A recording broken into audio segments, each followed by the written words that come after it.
औज़ुबिल्लाहिमिनश्शैतानिर्रजीम बिस्मिल्लाहिर्रहमानिर्रहीम। अस्सलाम वालेकुम dear students, welcome back to study with Awan.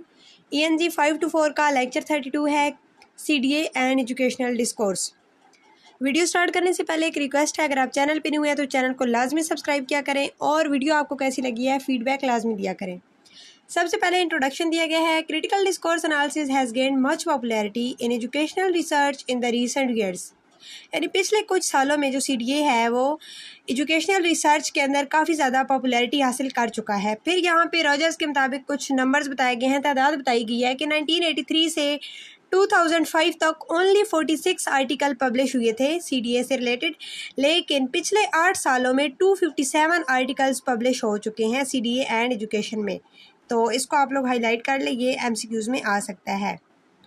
अब CDA किस चीज़ को स्टडी करता है, एजुकेशन में इसका क्या यूज़ है।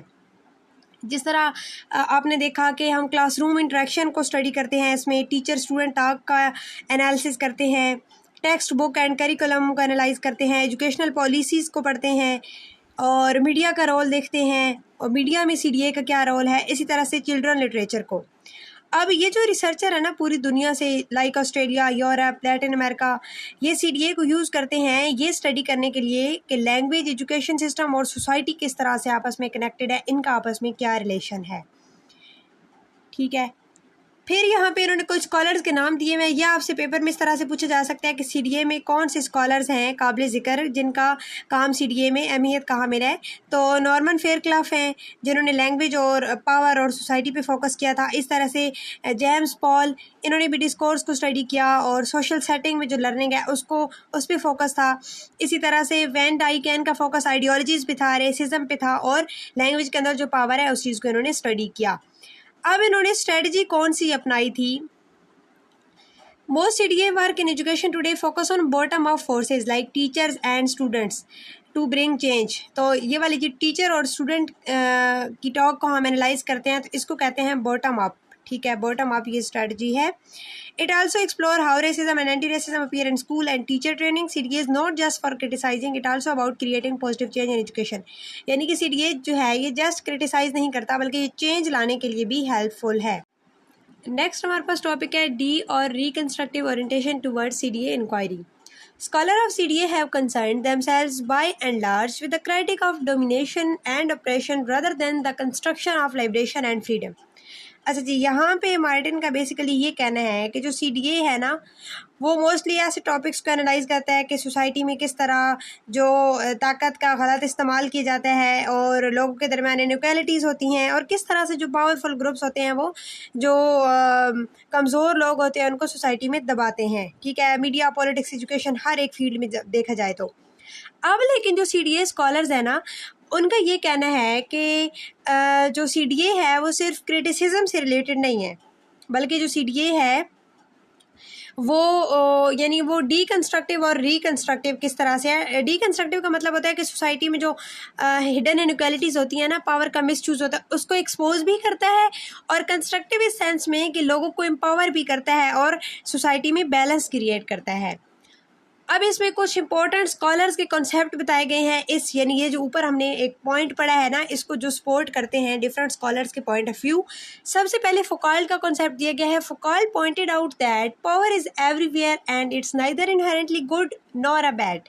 ही believed that power transverses and produces things. It induces pleasure from knowledge, produces discourses। अच्छा, फुकाल्ट का बेसिकली ये नज़रिया था कि जो पावर है ना वो हर जगह मौजूद होती है और यानी ये ना ही कोई अच्छी चीज़ है और ना ही बुरी है, बल्कि जो पावर होती है ना वो नॉलेज क्रिएट करती है, लोगों के दरमियान एक रिलेशन बनाती है और डिस्कोर्स पैदा करती है।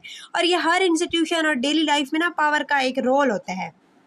ठीक है, आगे हमारे पास फेयरक्लॉफ का कॉन्सेप्ट दिया गया। फेयरक्लॉफ का क्या कहना था।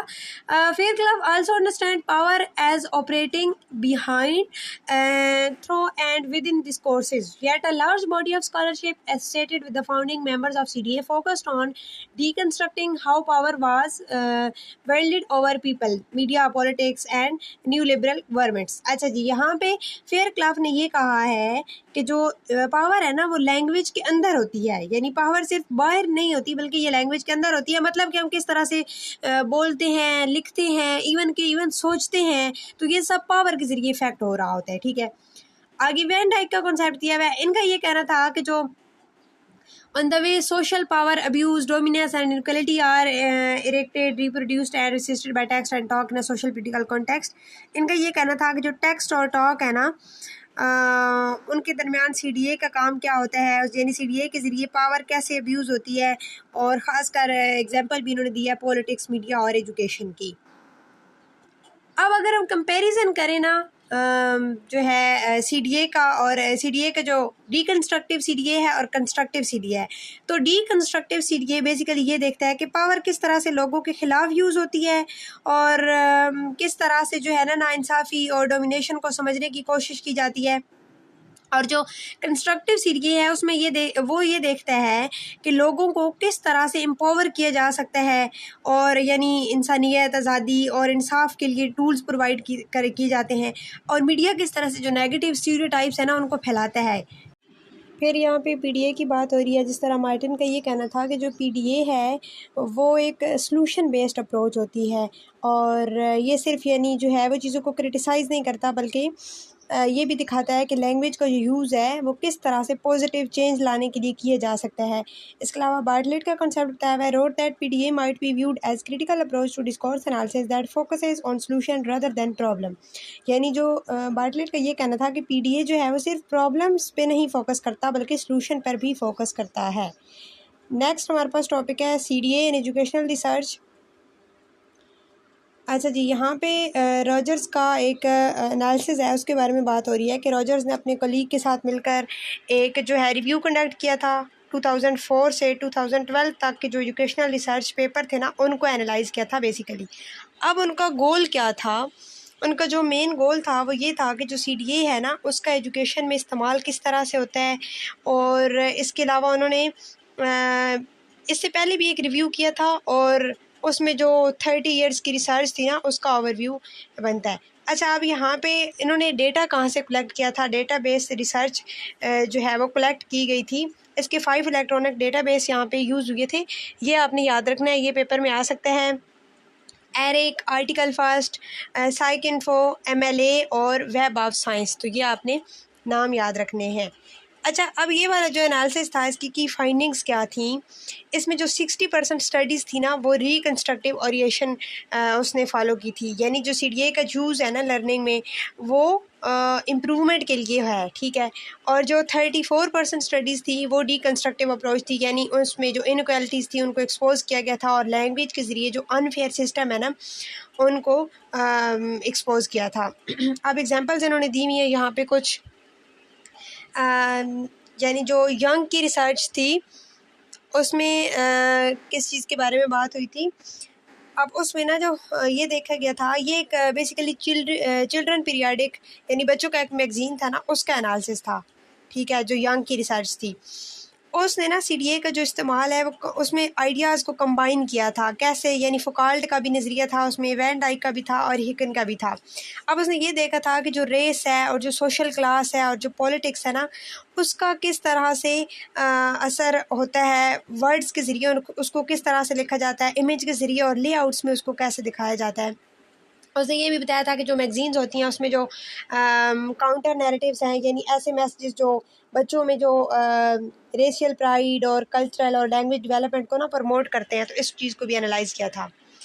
अब CDA और वाइट प्रिविलेज के बारे में वैन डाइक ने एक उनकी यहाँ पे कोटेशन दी गई है। उनका ये कहना था कि CDA जो है ना ये हेल्प करता है ये समझने में कि जो नॉलेज होता है वो कैसे नॉलेज और स्ट्रक्चर में ना मिलकर एक रेस, ओपिनियन और मेमोरी को इफेक्ट करते हैं, और किस तरह से जो लैंग्वेज है ना उसके ज़रिए वाइट प्रिविलेज को बरकरार रखा जाता है। फिर यहाँ पे आयर्स का कॉन्सेप्ट बताया गया। Aires conducted a research on a community college in USA and claimed that the college is a site for reproducing class inequalities that structure life in late capitalism। अच्छा जी, आयर्स का ये कहना था, उन्होंने USA की community college पे research की थी और उन्होंने कहा था कि जो कॉलेज है ना वो एक ऐसी जगह है जहाँ पर क्लास इनइक्वालिटीज़ को रिप्रोड्यूस किया जाता है, और ये जो इनइक्वालिटीज़ होती हैं ना ये मॉडर्न कैपिटलिज्म के अंडर सोसाइटी को शेप करती हैं। बेसिकली इस टॉपिक में जो बात हो रही थी वो ये थी कि आजकल के दौर में ना सीडीए और एजुकेशन का जो स्ट्रॉन्ग कनेक्शन है ना वो डेवलप हो गया है। रिसर्चर अब सीडीए को समझने के लिए, इनइक्वालिटीज़ को समझने के लिए, स्टूडेंट टीचर की जो एम्पावर करने के लिए और एजुकेशनल चेंज के लिए भी यूज़ कर रहे हैं। ठीक है।